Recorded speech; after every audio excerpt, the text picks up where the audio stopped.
చివరికి వాళ్ళ భార్యల పేరు మీద ఉన్నటువంటి సంస్థల్లో కూడా సిగ్గు లేకుండా చేసినటువంటి వ్యక్తులు వ్యక్తులు మీరు పాలేరికం చేస్తారేమో, మాది ప్రజాస్వామ్యం తెలుగుదేశం పార్టీలో. ప్రతి ఒక్కరిని గౌరవిస్తారు చంద్రబాబు నాయుడు గారు, మా నాయకత్వం లోకేష్ గారు. కానీ ఇవాళ కూటమి ప్రజా సమస్యల కోసం, ప్రజలు పడుతున్న ఇబ్బందుల గురించి ఇచ్చినటువంటి హామీలన్నీ కూడా నిలబెట్టుకోవడానికి ఇవాళ అన్నీ కూడా ప్రజాస్వామ్యబద్ధంగా కేంద్రంతో కూడా సమన్వయంతో ఇవాళ అన్నీ కూడా సాధించుకుంటూ అభివృద్ధిలో ముందుకెళ్తూ ఉంటే, ఇవన్నీ కూడా చూసి తట్టుకోలేక మీ చేసిన పాపాలు బయటపడతా ఉంటే ఇవాళ పిచ్చి పిచ్చి వాగుడు వాగుతూ ఉన్నారు. తప్పకుండా ఎవరేం చేస్తారో అన్నీ తెలుసు.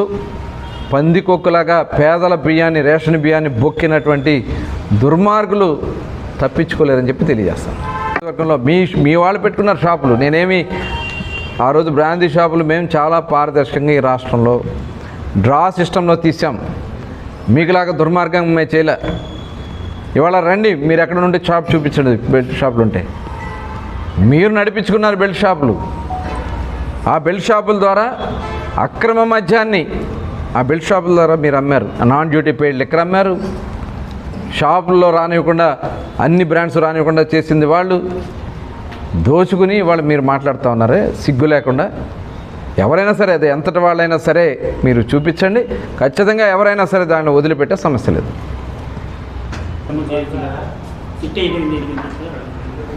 సాక్ష్యాధారాలు అంటే సిట్టు విచారణ చేయాలి కదా. అప్పుడు సాక్ష్యాధారాలు తెలుసు, ఎక్కడెక్కడ ఎంత దోపిడీ జరిగిందో తెలుసు.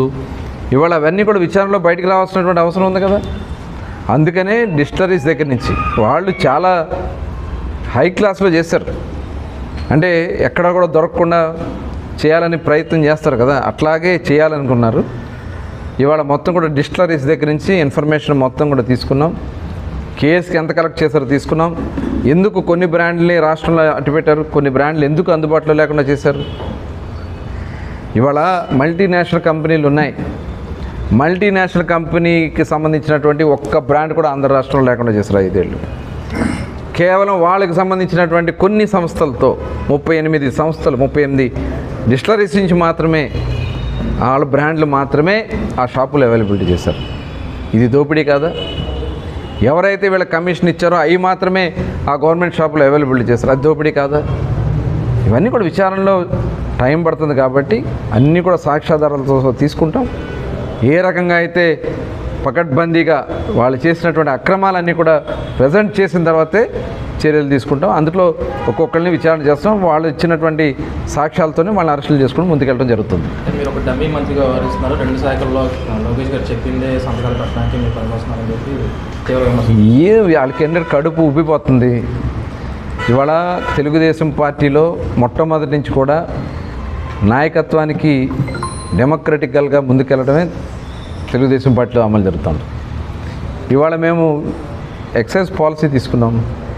మేము సబ్ కమిటీ తీసుకున్న నిర్ణయాల ప్రకారమే మేమందరం కూడా వెళ్ళడం జరిగింది. ఇవాళ ఒక బెస్ట్ పాలసీ, ఇండియాలోనే బెస్ట్ పాలసీ లాగా ఎక్కడైతే లీకులు ఉన్నాయో అన్నీ కూడా కట్ చేయడం వల్ల అది రాష్ట్ర ఖజానాకు వస్తుంది. మన రాష్ట్ర ప్రయోజనాల కోసం మేము చేసినటువంటి పాలసీ. దీంట్లో దొంగ సంతకాలు ఏముంది, డమ్మీ సంతకాలు ఏమున్నాయి, మేము నిర్ణయించుకున్నాం. అలాగే ఇవాళ మైనింగ్ పాలసీ తీసుకుంటున్నాం. ఇవాళ వాళ్ళు దోపిడీ చేసినటువంటి అన్నీ కూడా బయటికి తీస్తున్నాం.